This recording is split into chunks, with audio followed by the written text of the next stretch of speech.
प्यारी दुलारी साथ संगत जी, प्रेम से बोलना नारायण साकार हर की संपूर्ण ब्रह्मांड में सदा सदा के लिए जय जयकार हो, जय जयकार हो, जय जयकार हो। जगत जननी साकार महामातेश्वरी की संपूर्ण ब्रह्मांड में सदा सदा के लिए जय जयकार हो, जय जयकार हो, जय जयकार हो। आप सभी देवी स्वरूप और देवता स्वरूप भाई बहनों के चरणों में इस जीवात्मा का कोटि कोटि नमन वंदन। देवी और महापुरुषों, नारायण साकार हरि परमात्मा जी का सत्य का साथ जो होने वाला है था 7 नवंबर 2023 को शहर बदायूं, जिला बदायूं, उत्तर प्रदेश में। देवी और महापुरुषों, नारायण साकार हरि परमात्मा जी के स्वास्थ्य को लेकर हरि परमात्मा जी को सफ़र करने के लिए और बोलने के लिए मना कर दिया है डॉक्टर द्वारा। तो साथ संगत जी, 7 नवंबर 2023 को इस्लाम नगर शहर बदायूं, जिला बदायूं में नारायण हरि परमात्मा जी का आना संभव नहीं हो पाएगा। और आगे सूचना जैसे ही मिलती है, सूचना के आधार पर हम आपको अवगत कराने का प्रयास जरूर करेंगे। लेकिन अभी जो जानकारी है वो यही है कि हरि परमात्मा जी का स्वास्थ्य ठीक नहीं है। उस कारणवश नारायण हरि परमात्मा जी का आना शहर बदायूं, जिला बदायूं, उत्तर प्रदेश में आना संभव नहीं हो पाएगा। और आगे सूचना मिलने पर आपको अवगत करा दिया जाएगा कि नारायण हरि परमात्मा जी का सत्य का साथ इस्लाम नगर में ही होगा। तो देवी और महापुरुषों, आपके चरणों में निवेदन प्रार्थना है, नारायण साकार हरि परमात्मा जी के दर्शन करने के लिए शहर दौसा, जिला दौसा, राजस्थान में न जाएं, क्योंकि अभी वहाँ पर कोई सत्य का साथ नहीं हो रहा है और ना ही हरि परमात्मा जी किसी को दर्शन दे रहे हैं। देवी और महापुरुषों, नारायण साकार हरि से विनती प्रार्थना करनी चाहिए, नित्य प्रतिदिन जरूर करनी चाहिए। तो आपके चरणों में निवेदन प्रार्थना है, अभी वहाँ पर कोई सत्य का साथ नहीं हो रहा है। आगे सूचना मिलने पर आपको अवगत करा दिया जाएगा कि अब हरि परमात्मा जी के दर्शन शहर दौसा, जिला दौसा, राजस्थान में होने लगे हैं। तो साथ संगत जी, यही जानकारी आपको देनी थी। तो प्रेम से बोलना नारायण साकार हर की संपूर्ण ब्रह्मांड में सदा सदा के लिए जय जयकार हो, जय जयकार हो, जय जयकार हो। जगत जननी साकार महामातेश्वरी की संपूर्ण ब्रह्मांड में सदा सदा के लिए जय जयकार हो, जय जयकार हो, जय जयकार हो। आप समझ सकते हैं,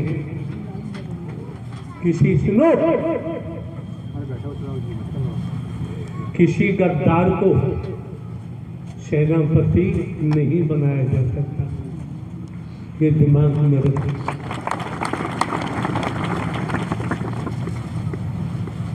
विश्वास पात्र को ही राजा सेनापति बनाता है। योग्य,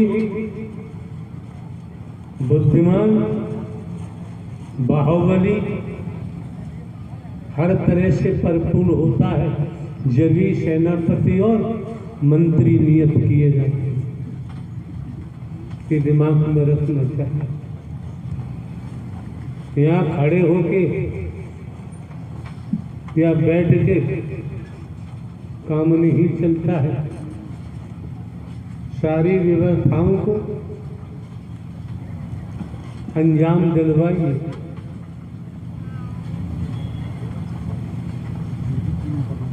अगर कोई गड़बड़ करता है, मानवता को तोड़ता है, कमेटी के लोगों से कहिए ऐसे सेवादारों को निकाल के बाहर फेंका जाएगा। किसी को वर्दी पहनेगा हम मुकदमा काम करा देंगे, जेल जाएगा। जो हम देखते आ रहे हैं,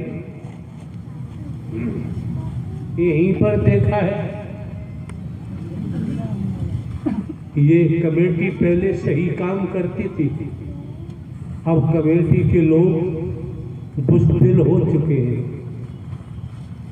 ऐसे बुज़दिल हो चुके हैं कायर, इनके पास केवल कमेटी की बात कर रहे हैं हम, केवल परिवार की सोच है, व्यक्तिगत सोच है, इससे ज्यादा विचार और सोच नहीं। उसका परिणाम जो इन लोगों ने बाहर से बुलाकर संचालन करता यहाँ लगाया, वो क्या था? हम अंदर घुस के देख लेते हैं, जब बोलते हैं और जो कर रहा है उसके क्रियाकलाप बाहर भी देखने को मिल जाते हैं। ये क्षेत्रीय संगठनों में लोगों ने अपने अपने बना लिए संचालन करता, वर्गवाद के तहत इतनी प्रकार की गंदगी क्षेत्रीय संगठनों में फैली, यहाँ बैठकर हम बखान नहीं कर सकते। रुपया पैसा की तो है ही है, वासनाओं की गंदगी।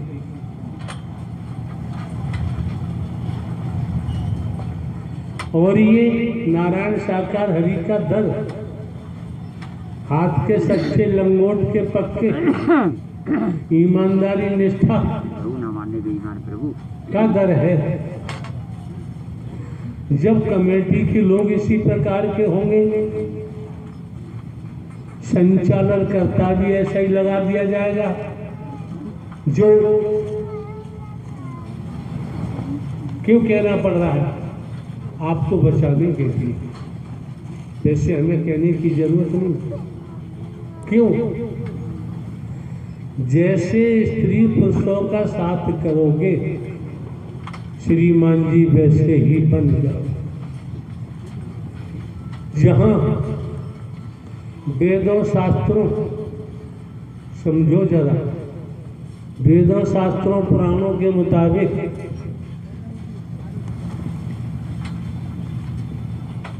सती जी के पिताजी का नाम गच्छ, जो ब्रह्मा का पुत्र कहा जाता है, लेख के मुताबिक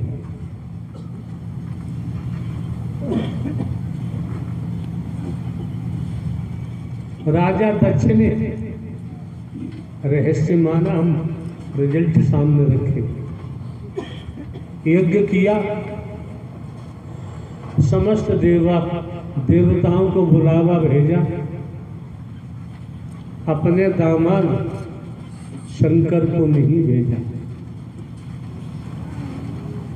सभी देवताओं के विमान लेख की बात है, प्रश्न करोगे तो हम उत्तर नहीं देंगे, हमारे द्वारा जो कहा जाता है उस समय हम उत्तर प्रश्न छोड़ते ही नहीं है।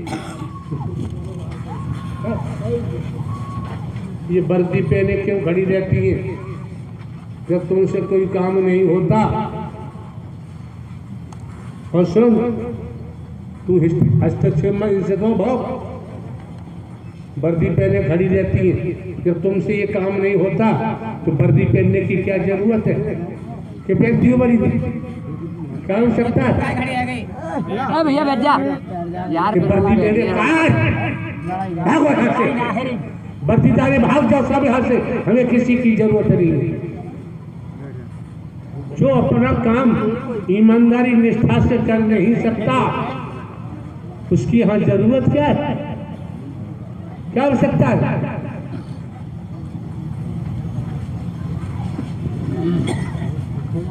जो बोल रहे हैं वही नाटक हो रहा है। अपना अपना कर्मों का भोग है, भोगो। हम किसका लेंगे, किसका झेलेंगे, कब तक झेलेंगे?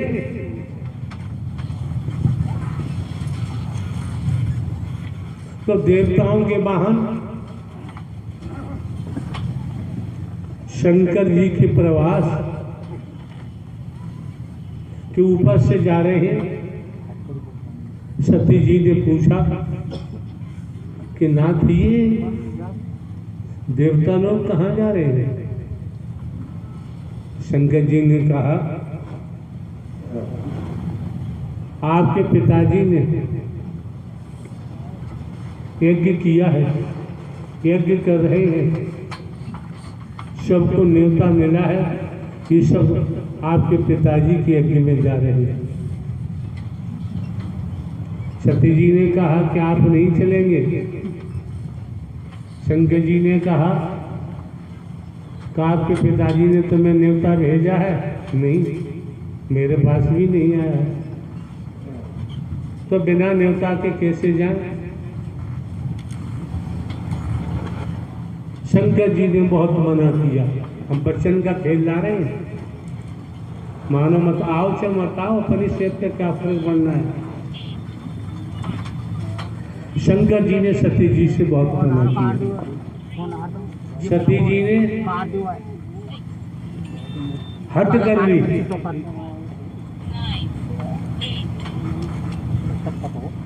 लड़की को माता पिता के यहाँ जाने में न्योता की जरूरत नहीं होती है। ये आपके वेदों की बात है, शिव पुराण की बात है, ये भागवत की बात है, ये रामायण की बात है, ये सभी में लेख है। ये हमने भी किसी माध्यम से कभी सुना है, स्मरण हो रहा है, तो आपके सम्मुख रख रहे हैं। शंकर जी की बात उधर ये भी कहते हैं, सत्यम शिवम सुंदरम। नारायण हरि परमात्मा सत्य भी आप है, सुंदर भी आप है, शिव भी आप है, दूसरा कोई नहीं, दूसरा कोई नहीं। शंकर जी की बात सती ने नहीं मानी, चली गई। वहां जाकर जब देखा तो नाटक हुआ। सती जी को यज्ञ में गिर के जल के भस्म होना पड़ा। जब ये सूचना शंकर जी को मिलती है तो शंकर जी ने अपना दूत, अपना सेनापति यहाँ आ जाइए, वीरभद्र को भेजा कि जाओ और राजा दक्ष का यज्ञ विध्वंस करो। वीरभद्र जाते हैं, युद्ध होता है। उस युद्ध में जिन्हें विष्णु कहते हो वो भी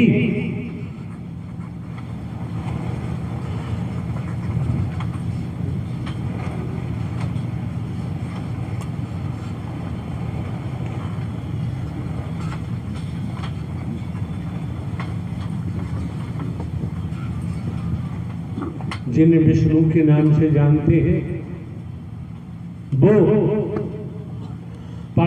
सती जी के पिताजी राजा दक्ष की तरफ से युद्ध करने को आ गए और शंकर जी का सेनापति वीरभद्र था और गण थे। युद्ध हुआ, वेद की कहानी है। युद्ध हुआ, युद्ध होते होते वीरभद्र ने ब्रह्मा जी का बेटा राजा दक्ष, उसकी गर्दन उखाड़ कर यज्ञ में फेंक दी, जला दी। विष्णु ने सब देखकर, जिन्हें विष्णु भगवान कहते हो, विष्णु भगवान ये देखकर अपनी सेना को लेके भाग गए। और विष्णु को भागने की क्या जरूरत थी, अपनी सेना को लेके भाग गए। यहाँ दो बातें हैं, एक है सत्य धर्म, एक बात है सत्य धर्म, एक बात है अधर्म। विष्णु भगवान ने अधर्म का साथ दिया तो पराजित होना ही पड़ा। इस बात को समझिए, पराजित होना ही पड़ा।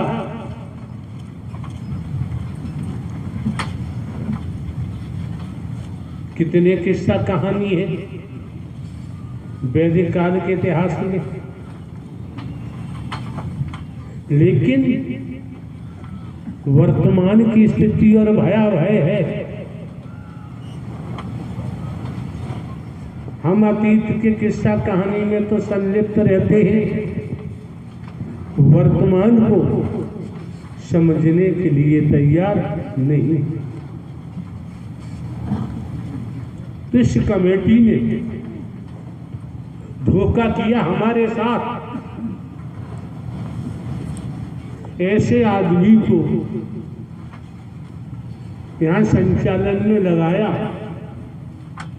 जो किसी मायने में किसी स्तर पर इस लायक था ही नहीं। ये क्यों कहना पड़ रहा है? बीते कल जब हमारा यहाँ पहुंचना हुआ, ये कनाते भी खुली पड़ी थी।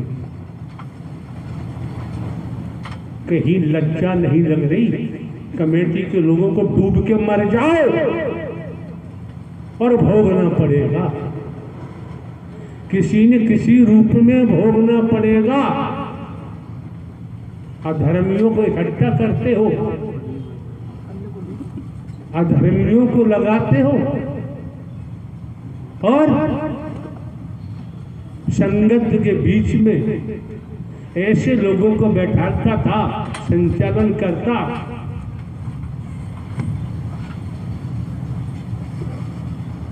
लोगों के अंदर की कहानी को हम समझते हैं। अब भी जो कह रहे हैं, अब भी जो बोला जा रहा है, भविष्य में बचने के लिए अगर दोबारा इसका तो दंड मिलेगा, पूरी कमेटी को हो झेलना पड़ेगा,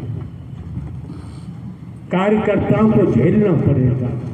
ये वर्दी पहने बैठे सेवादार बचना एक भी नहीं, किसी न किसी रूप में झेलना पड़ेगा। हम यहाँ बैठ के कहें, चाहे खेत में बैठ के कहें, हमारी बात स्वार्थ की नहीं होती है, व्यक्तिगत नहीं होती है। हमारी बात जलन, बैर भाव, द्वेष की नहीं होती है। हमारी बात दुश्मनी की, दोस्ती की नहीं होती है। जो कहा जा रहा है वो हो के रहता है। ये वर्दी क्यों मिली है? ये वर्दी किस लिए मिली है? हर किसी को क्यों नहीं मिली?